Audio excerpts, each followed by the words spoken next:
What's going on, people? Myke C-Town here with another Dead End Hip Hop Solo album review, and today I'm going to talk about the new album from Uncommon NASA and Short Fuze entitled Autonomy Music.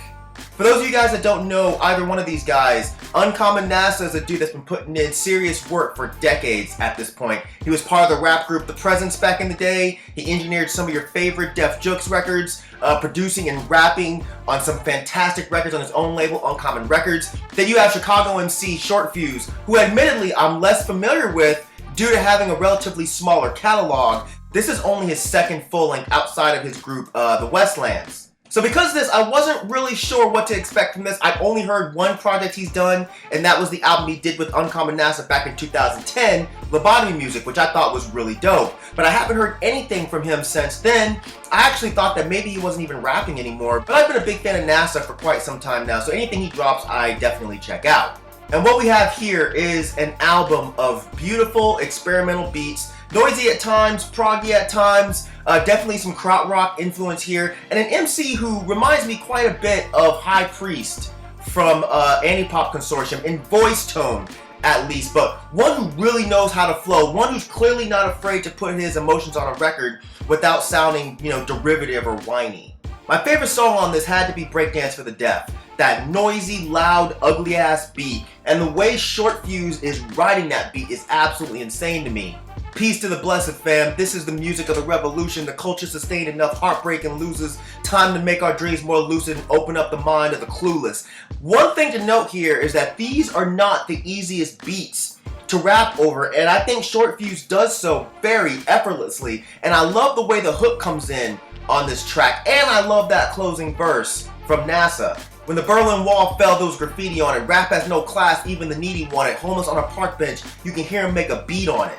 This rolls into another one of my favorite tracks, which is EPMD, which is definitely on some futuristic b-boy shit, and it definitely reminds me again of Anti-Pop Consortium. And I say that with love because Anti-Pop is one of my favorite groups.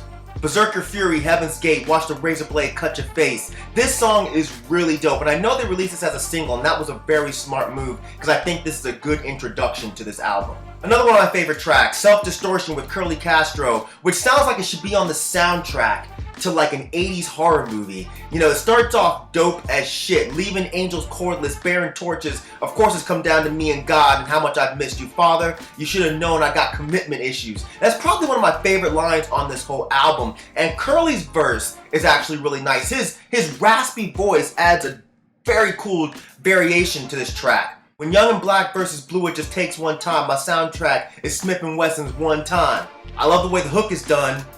Self-distortion, you're heading for self-distortion. We all know what that's from. All over this great proggy backdrop. One more favorite track, Addicted to the Horn.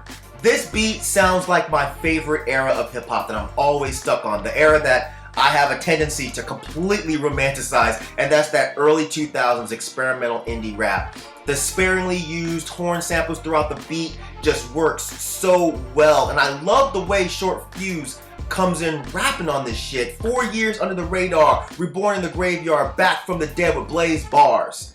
So one thing that's a pervading feeling through NASA's projects is the overwhelming New York feel of all of them. And while that's not a bad thing, with every project that he does, I feel like we're beaten over the head with "This is New York."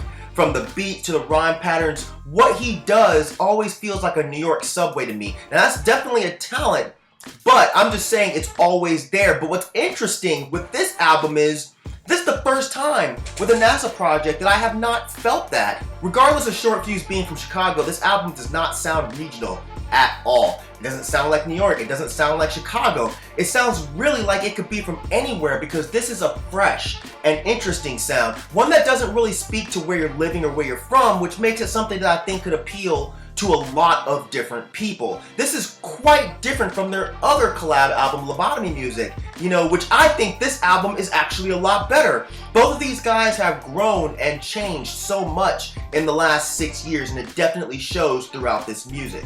The album's a little bit over a half an hour, so it came in, hit hard, and it bounced. But I can say this is definitely not the type of album for everybody. It's off kilter, it's experimental, it's fucking weird, But if those descriptors sound interesting to you, then I highly suggest you give this album a shot. I will also say that at times I did find myself being more interested in the production than I was the rapping. And that's not to say that Short Fuse is not a great rapper or that he's slacking with these verses, because he's not. It's just my ear was more pulled in by the beats on certain songs. So it kind of makes me interested to see what Short Fuse might do with different production, something that NASA's not put together.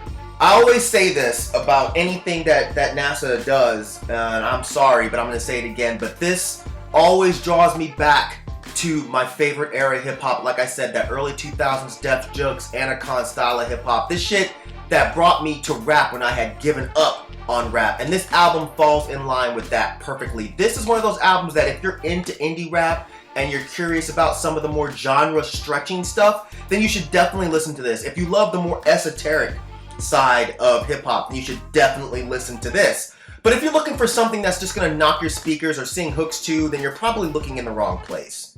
I only say that because expectations are important for albums like this. When you walk in with the wrong expectations, you can walk away with a really skewed idea or opinion of something. But for me, I definitely enjoyed this album. I think it's really well done, really well laid out, really well rolled out, and yeah, I want you guys to give it a shot. Leave me some comments in the comment section down there. Let me know what you thought of this album. And as usual, thank you for living, thank you for loving, thank you for being you.